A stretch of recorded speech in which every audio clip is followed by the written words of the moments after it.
Canaccord Genuity Growth Conference. I'm Kyle Mixon. I cover life science tools and diagnostics for Canaccord. Really pleased to have Lucid Diagnostics here with us for a fireside chat. Lucid offers a method to detect a precancer for esophageal cancer. With the company, we have Lishan Aklog, the company's CEO. Thanks, Lishan, for joining us today. Thanks, Kyle. It's great to be here. So, Lucid's been around for a while, but maybe some are not,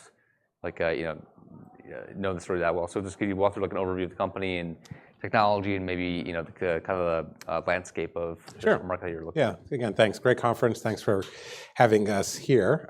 So yes, Lucid was founded in 2018. We licensed technology from your alma mater, Case Western Reserve University. And then this is technology that, as Kyle mentioned, relates to esophageal cancer. So esophageal cancer is the second most deadly cancer we have. It's really a rough, brutal disease. It's essentially a death sentence upon diagnosis, and that's true for even stage 1 disease. So there's been a real need, a real unmet clinical need, a real thirst for having the ability to detect the precancerous condition so you can actually do true cancer prevention. And that's one of the things that we're proud of, that we actually are truly in the business of preventing cancer, not just early detection of cancer. The good news is that even prior to the founding of Lucid, there's a really good understanding of the biology of how it progresses from heartburn and reflux through these precancerous stages ultimately to cancer, and that there's a point at the late stage precancer where you can intervene and stop progression to cancer. So all of those elements have been in place. The target population has been really well defined. We know who these patients are. It's basically heartburn and 3 out of 6 risk factors. You're over 50, white male, obese, smoker, or family history, you have about a 10% chance of having a precancer. And so if we can identify those patients who have precancer, they can be monitored if they have an early precancer, and if they have a late precancer, you can intervene and prevent cancer. Historically, endoscopy has not worked, even though guidelines for going back 30 years have said we should be finding these patients. People just don't get endoscopies. It's an invasive test, and the compliance with that has been low.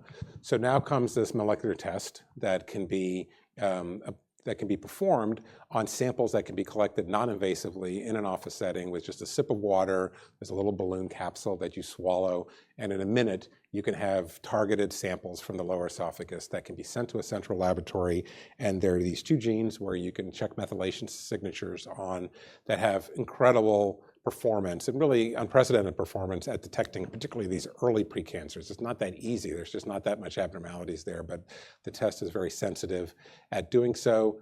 Just the high level, it's got a 99% negative predictive value. So if it's negative, you know that it's not, that you don't have these, very high probability you don't have these conditions. And it works as a triage test. You basically get the biomarker test. If you're negative, you're good to go. About 80% of people can avoid the invasive test. And if you do end up being positive, it increases the yield of finding disease in the positive patients. So we have the cell collection device was FDA cleared quite a while ago. We've had a laboratory developed test available on the market. We're approaching 40,000 tests performed to date. And we got payment from Medicare that was attractive at $1,938. That was issued in 2021.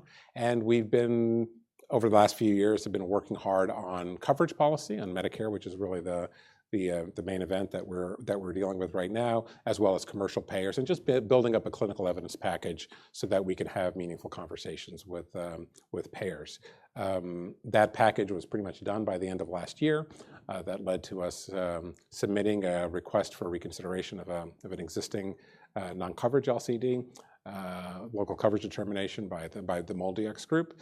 And now we're coming to the end of that. We believe we have a meeting coming up on September 4th where we think is really the final stages in this process as they've reviewed our data and are bringing together the other Medicare contractors as well as clinicians to discuss the clinical utility of the test. Great. So let's definitely talk about the meeting in a second. But first, you had earnings this morning. I guess announced results late last night. So you did I think 2,756 or so tests. It's kind of I believe a step down from the first quarter. Just talk about if we're looking at the volume the past several quarters, why is it kind of lumpy? Yeah. So we've been in this mode where we're waiting for coverage. We're billing. We'll bill millions of dollars a quarter in testing, but coverage is at the end of the day, you have to wait for coverage to get paid. And so our fundamental strategy, really going back over the last year or so, has been to try to maintain a sufficient amount of volume so we have the ability to engage with payers. You can't just sort of sit and wait and say, hey, give me a policy. You actually have to be submitting claims and going through, engaging with the medical directors and having activity. But we're trying to do so in a way where we're cognizant of our cash burn and our OpEx. And so our goal has been to keep our OpEx flat and to keep our test volume somewhere between 2,500 and 3,000 tests. Now, sometimes that'll go up. We had a quarter in the fourth quarter of last year where we did substantially more than that. And some of that volatility relates to the fact that one of the ways we're able to generate a meaningful amount of test volume while keeping our OpEx down is to be a bit more, sort of more highly efficient methods of doing that, which include these check your food tube events, these health fair type events where we can, go off and make an arrangement to test a bunch of firefighters with one rep who's there engaging with the physician who cares for them, and we can bring in, dozens or hundreds of tests and so forth. So some of that up and down is related to that, and even on the revenue side, some of those, it makes the volume a bit more lumpy with regard to the payers you have.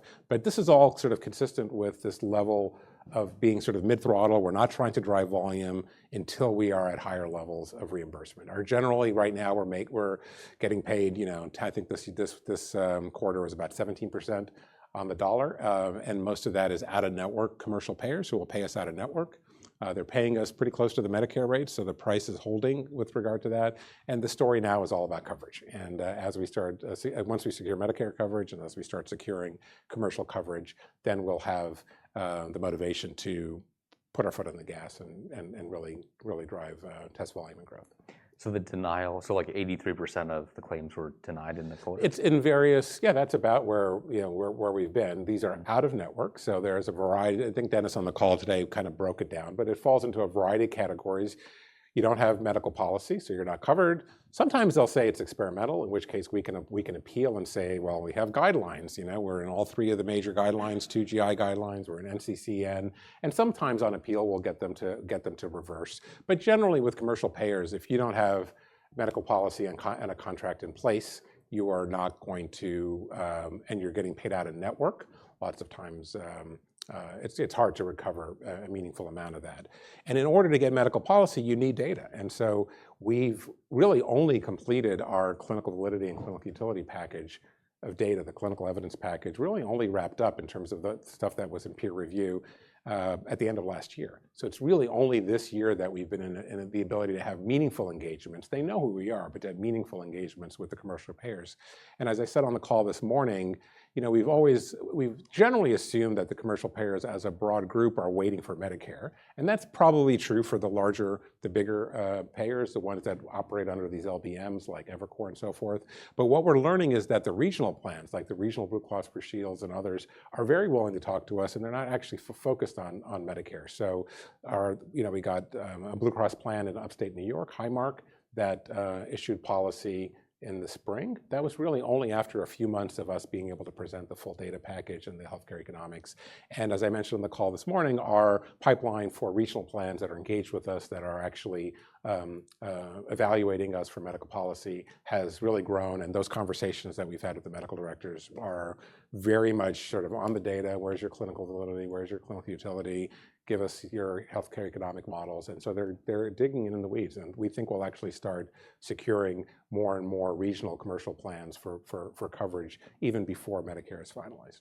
Okay, and then you have some partnerships with like health systems and concierge medicine groups, things like that. Yeah. It's not really like affecting the volume right now, but maybe it is having an impact on like the ASP or something, and then also maybe that's a longer term. Yeah, so let's start with the health systems first, because those are longer lead times, right? You go to a health system, you have typically a GI, gastroenterology champion who believes in this, who sees the opportunity to have an impact.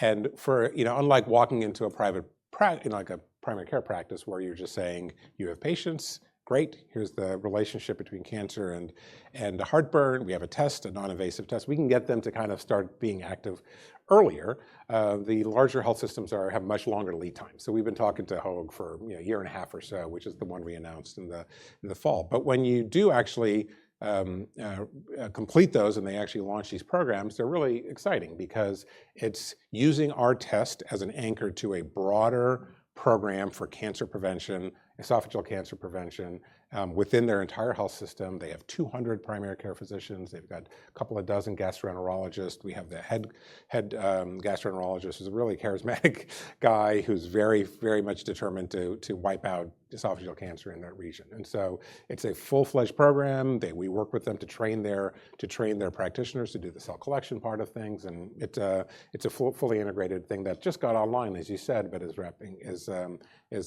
we'll start seeing the fruits of that in terms of volume and then ultimately revenue. They do happen to have a concierge practice within the whole health system. That actually is an interesting angle because there we're not dependent on claim submissions and traditional insurance. Those are contracted arrangements between us and the concierge practice. So we're starting to see some traction that we think will start showing up on our numbers in the coming quarters.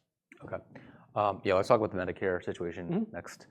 So first of all, the mix for Medicare within your volume currently, or maybe trailing 12 months, whatever you think is more like valuable. What is it, like 10%? 10 to 15%. It's bounced around in that area, but I think this is really important, and we covered it a bit on our call today, which is that the population of patients who are recommended for screening, just the straight up guidelines, how many people are out there who qualify for guidelines who should be tested? It's about 30 million patients, and half of them, 40 to 50% of them, are Medicare age. So that's the population. We just have made no particular effort to go to target Medicare patients in these early periods. And so our levels, I think at one point we were at 20%, but they've generally bounced around between 10 and 20%, just sort of the random nature of who we test. And in fact, our population tends to be a bit younger because, as I mentioned, a meaningful portion of our test volume is coming through these health fair events, which tend to be working firefighters. And so they tend to be not retired on the younger side. But what that means for us now is that we have a significant opportunity, just based on our own execution, without the whims of dealing with these commercial payers, to start driving more actively, pursuing and driving the Medicare population. And there are other companies that have done that, we've already started that process in anticipation of getting Medicare. So that includes allocating resources in states and in geographies where we know there are higher concentrations of Medicare patients, such as Florida and Texas, Arizona, Southern California. And there's lots of tools right now that are digital tools, whether it's through Facebook or through other means where you can actually acquire data. You can actually say, show me all the physicians in this particular zip code that have high Medicare percent practices and also happen to be high prescribers of anti-acid PPI medications. Boom. So that can feed directly into Salesforce and directly into how our team targets. So we've started that initiative now in anticipation, so we can start seeing those numbers go up in anticipation of actually, and then obviously once we get Medicare coverage, our goal will be to get to 50%, from where we are today in an active fashion. Got it. That was, you kind of like touched on my next question of like, if you got coverage tomorrow, can you flip the switch and just yeah, I mean, everything about what we've been building as we've been, going through this, it's a bit of a slog, right, to get through the coverage process as well as through Medicare. But everything we've done to date has been focused on making sure that we had a scalable infrastructure. So that goes from the kind of the routine stuff like, how, the cell collection tool, the EsoCheck tool, the manufacturing of that's scalable. They just need to add lines. We have a high volume manufacturer in Mexico and Tijuana that can, if we say we need 1 million next year, they can do 1 million next year. That's not a problem. Our laboratory in Irvine, just outside Irvine, California, same thing. Right now we're doing 10 to 12,000 tests a quarter. We already know just based on spikes, they can manage 5 times that volume with very minimal additional resources, either human or capital. And to get higher than that, we'd have plenty of lead time in order to build extra capacity. So that's fully scalable. And then the same is true for our commercial team. We've actually kept the volume around where we are with actually less personnel than we had a year and a half ago. At one point we were pushing 40. We've kind of, because we have longer tenures and there's a bit more productivity, we're right now operating in the high 20s. And all of the training, all of the, just literally down to talk tracks of how do you focus on primary care physicians? How do you focus on GIs? What is the pathway to get fire departments to get grants so you can do these events? All of that's in place and it's pretty well locked down. I mean, they're effectively SOPs at this point. So when we when we, starting with Medicare coverage, I think we'll have some momentum going into that because we're starting to get folks to, we actually have new training to get folks to engage with the physicians on Medicare patients. We're not looking to just turn the switch on and suddenly, add 100 reps. We're going to be responsible about that, consistent with our revenue trajectories and keeping our burn, limited. But we're ready. Yeah, there's no everything is in place for us to be able to dial that up at the appropriate time. Okay, so just go back. Let's provide some background. So go back to 2022, 2023. When the first draft LCD and the final LCD came out for this kind of testing, it's a non-coverage decision. So there's a final policy out there that does not cover your test. So maybe just talk about what was missing. Basically. It's interesting. Yeah. So nothing was missing. And I'll hopefully can convince you of that. So the process of the LCD actually started in 2020. We came to them and said, we have one paper. That was the paper from Case Western that led to, we have no clinical utility data. We have the science behind this, but we really think that you guys should start the process of proceeding with a coverage determination because we're going to have the data. And they didn't have to agree to do that. They could have just said, come back to us when you have all the data, then we'll start this process. And they didn't because there's been a clear sense from the beginning that there's a strong interest within MolDX leadership about this category of tests to detect esophageal precancer. So that culminated, as you said, in a few steps along the way. There was a CAC meeting actually in 2021 that led to a draft, that led to ultimately the draft was a little bit of a mess, but there was a comment period that led to a final. And if you read the final, the top line says it's non-covered. But then if you kind of ignore that and you read the rest of it, it says we will cover tests and it gives the criteria and it matches. It's a perfect LCD for us. It matches the ACG criteria. And it says there are no tests that currently have sufficient CV, CU, AV data that was true. Even at that point, we just had that one published test. But we know from our conversations with the MolDX that the purpose of them putting that out was to provide a roadmap to us. That again, they didn't have to do that. They could have just said, we've done our analysis. We're not issuing any kind of an LCD. Come to us when you have the data. They put that out there so that it was clear what the pathway was, that they were open to the idea of covering tests within the guidelines according to the ACG. And when you're ready to come back with tests, we would have loved that to be a foundational coverage LCD. It ended up being a non-coverage LCD. So to flip it, you have to do a reconsideration as opposed to just coming in with a technical assessment. But still, we're extremely happy that they did that because the alternative would have been we would be starting from scratch now that we have the full data. So that's culminates into last year. At the midpoint of last year, the data was coming together. We had a few papers that still needed to end up in peer review, and we engaged with the MolDX team in July of last year. We had effectively a pre-submission meeting where we showed all our data, really positive feedback, multiple meetings with leadership, culminating in the submission of the reconsideration to flip this. So my sense is that this was always the plan from their point of view, to kind of give us a roadmap, wait till we have the data, go into a reconsideration. They spent the first half of this year reviewing it, and now we really believe that they're at the last stages here with regard to the CAC meeting, because the purpose of the CAC meeting, as directly articulated to us from leadership, is to just add a bit of clinical context to the clinical evidence that's already in place. It's not to interpret the clinical evidence. They already understand that. Again, I'm just stating what we've been told, but to provide context from physicians who are in this space. Gastroenterologists, primary care physicians, leaders in the field, as well as just people in practice, to say, we're part of the group that ordered these 40,000 tests. We're building an entire program at Hoag centered around the clinical utility of EsoGuard. So these more subtle clinical utility matters that are not easily captured in a clinical utility paper that gets published. It's to kind of fill in some of that context for them, and we're very confident that that's sort of a last box that they're checking in that process.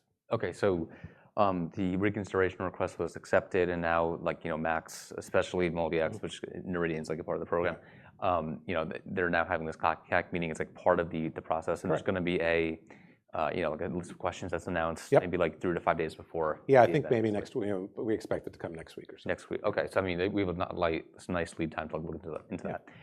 After that, though, the timeline is a comment period. I think it's 45 days. But if you look at the last CAC meeting in November, or maybe it was October of 2021, you didn't get the draft LCD until the Right. spring probably of 22. So Yeah, but it's but let's make sure that there's a different context if you think about it, right? So then, what at that point, the CAC meeting in 2021, there was no LCD at all. I mean, they were basically deciding should we proceed with an LCD in this space, and what the physicians at the CAC meeting said, yes. I mean, it was a little bit of a jumbled meeting, but there was wide enthusiasm for non-endoscopic testing of precancer, and that led 5 months later to a draft LCD, right? Here, it's completely different. There is a final LCD. The request for reconsideration is not asking for any changes to the LCD at all. It's just saying flip non-coverage to coverage, say there is now a test that has, so we're not asking for them to do any additional work. And so our expectation is that it won't take that long, that they are at the last stages, that the CAC meeting is sort of filling in the final bits with regard to clinical utility, and that, look, there's workflow issues, there's other things. We can't really predict how long it's going to take. Just one real correction, there is no comment period after the CAC meeting. That's after the draft, right? So you go from CAC to draft, that's just a waiting game until they issue that. Once the draft is issued, which from our point of view is the milestone, because they're not going to issue a draft unless they intend to cover it. If they don't intend to cover it, then they'll just tell us we're rejecting your request for reconsideration. We don't obviously have no expectation that that's going to happen. So once they have a draft, that's a commitment that they intend to cover this. There'll be a comment period. They have to go, allow that to happen by statute. That's the 45 days of comment and so forth, and then a final will come at some point after that. So the draft could come, weeks or months after the CAC meeting. Like it could, like by year end, basically. It could, yeah. I mean, I guess I'm just careful not to predict things that are not completely in our control. But our strong sense is that we're kind of at the very final stages of this. And they wouldn't have. You think they wouldn't have had set up this CAC meeting if it wasn't to 100%. Strongly consider. Yeah. Because let's just kind of flesh that a little bit. If there was an issue with our clinical validity data, for example, and they said, we don't really think you've proven that the test is valid in Medicare patients, they wouldn't call a CAC meeting. They would just say, we don't think you have enough data. We don't have enough CV data, right? And by the way, that understanding is not just me speculating. One of the really great things about this experience with MolDX is they've welcomed our direct discussions. I've had numerous meetings with leadership on some of these subtleties. So I've walked away from my sense is based on actual discussions with the leadership as to what they're thinking. And they've held on to this updated dossier from you for several months, since I think. We submitted it in December. They accepted in December, and they issued the CAC notice about mid-year. We expected to hear back mid-year. We obviously would have loved it to go straight to a draft, but the timing is actually about what we were expecting based on feedback that we got, that we would hear back from them about mid-year. So we also found out that the early part of the year they were definitely slowed down, and this just from seeing the activity out of MolDX has really picked up since May in terms of the number of LCDs and TAs. They're starting to come out much more rapidly. So there was a bit of a backlog. There's a sense that there was a bit of a backlog they were working through. Got it. And then maybe since this sounds kind of imminent and it's only a matter of time, it sounds like, how do you think about forecasting, what the revenue and the volume could turn into, next year and so forth, and how that could help you, because you're not burning a ton of cash, which is like $10 million or so. $10 million a quarter or so. So prior to Medicare, we do have some sense that we should see our burn come down a bit. Now, we did say earlier in the year that we were launching the concerted effort on contracting, guaranteed payments around, as well as concierge medicine, and that's starting to gain traction. And so we think we'll see some fruits from that in quarter 3 and 4, well before we'll have a final Medicare approval. After we have Medicare approval, it'll really come down to fine tuning how quickly do we ramp up without getting ahead of our skis and so having our OpEx and burn go up, and trying to do so in a way that's opportunistic. So I think next year should be on an annual basis should be a solid year for us in terms of revenue growth relative to this year, and then obviously in subsequent years we think we'll have the ability to really go after this large market opportunity. And there's like a backlog of it goes back maybe. Glad you remember that. The year, yeah. So from the date of the final LCD, so even after the final, there's still a little bit of bureaucracy. You have to end up in the articles, and there's some little gap from that, that goes through CMS. But from the date of the final, you have a year's worth of claims. You could literally submit that day. and you'll get paid based on that date.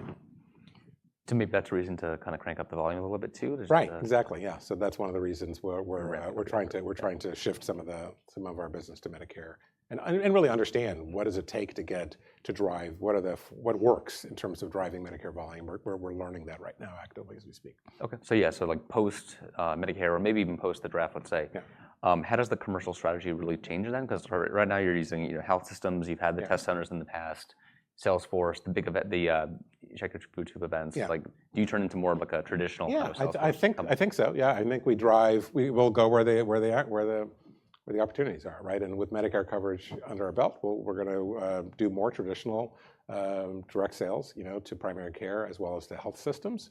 We're not going to walk away from I've always said the concierge opportunity is really interesting. At some point it may end up being in a niche, but it is nice it's a significant growing part of the market that we'll continue to pursue, and our test fits well within the kind of menu of things that concierge practices like to offer. And even the contracted events with employers as well as fire departments, those will continue. But clearly with Medicare on board, and then subsequently with increasing commercial insurance, the whole traditional path of driving traditional volume will accelerate much more rapidly.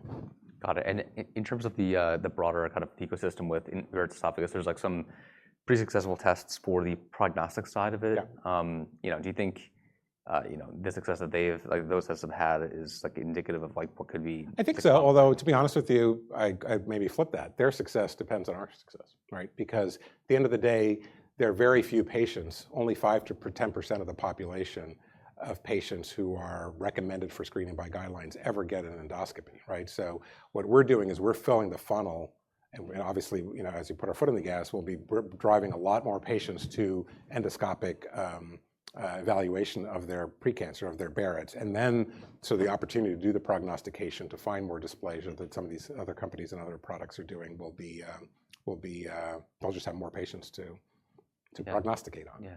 Is there any partnership potential as you sort of try to scale really quickly? Yeah, we have good relations with all the companies in the space. Even companies that have sort of talked about maybe entering the space on the screening side. And so, sure, yeah, at the appropriate time there'll be opportunities to work together. And the sponge-based devices, what do you think about those? I think you have some. I think we have enough time for that, but let me just start by saying that it's old technology. It's been around for 30 years. We owned the sponge that was used for many of the clinical studies that have been published. We had to remove it from the market because it was FDA, because of detachments and life-threatening risks associated. We had to actually take it off the market. And the data doesn't pan out. I mean, there's published data from 2 major groups, Mayo and Hopkins, that have published data, and their performance comes nowhere close to where EsoGuard. And it's not surprising because these sponge devices, essentially like a Brillo pad, scraping your entire esophagus. It's not targeted to where the pathology is. So any molecular test is always going to struggle to try to find that needle in a haystack if you're sort of scraping the entire esophagus. The beauty of EsoCheck is it gives you a targeted sample there. So great, there's plenty of patients. We're fine with there being a lot of activity in this space. But at the end of the day, when you look at the data, how good are you at detecting a short segment? About 70% of these people just have less than 3 centimeters of abnormality. How good are you at detecting those patients in order to put them in the appropriate surveillance regimen and so forth? And the published data for all the other sponge-based technologies, that sensitivities are like 60%, where we're at 90 in that for that particular category, the vast majority of people that you're looking for. Okay, and the blood tests I've seen for esophageal cancer screening are pretty good performing. At least I thought 80% plus sensitivity. So why hasn't that been? Yeah, no, I think that's maybe a bit overstated. But just to be clear, those are for cancer.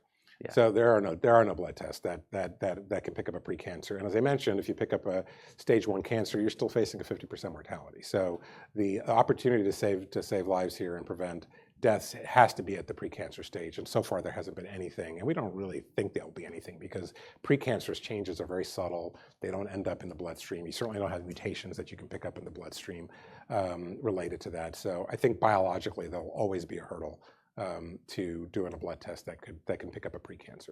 Okay. And finally, just a year from today, we're going to be talking about at the conference, Lucid's got Medicare coverage, revenue. I think great. So I think I think we certainly will have Medicare coverage, and we'll be ramping that volume up. Hopefully, we'll be at some significant penetration of the the portion of our patients that are Medicare, and I think at that point we'll start. We'll have a meaningful amount of commercial coverage as well.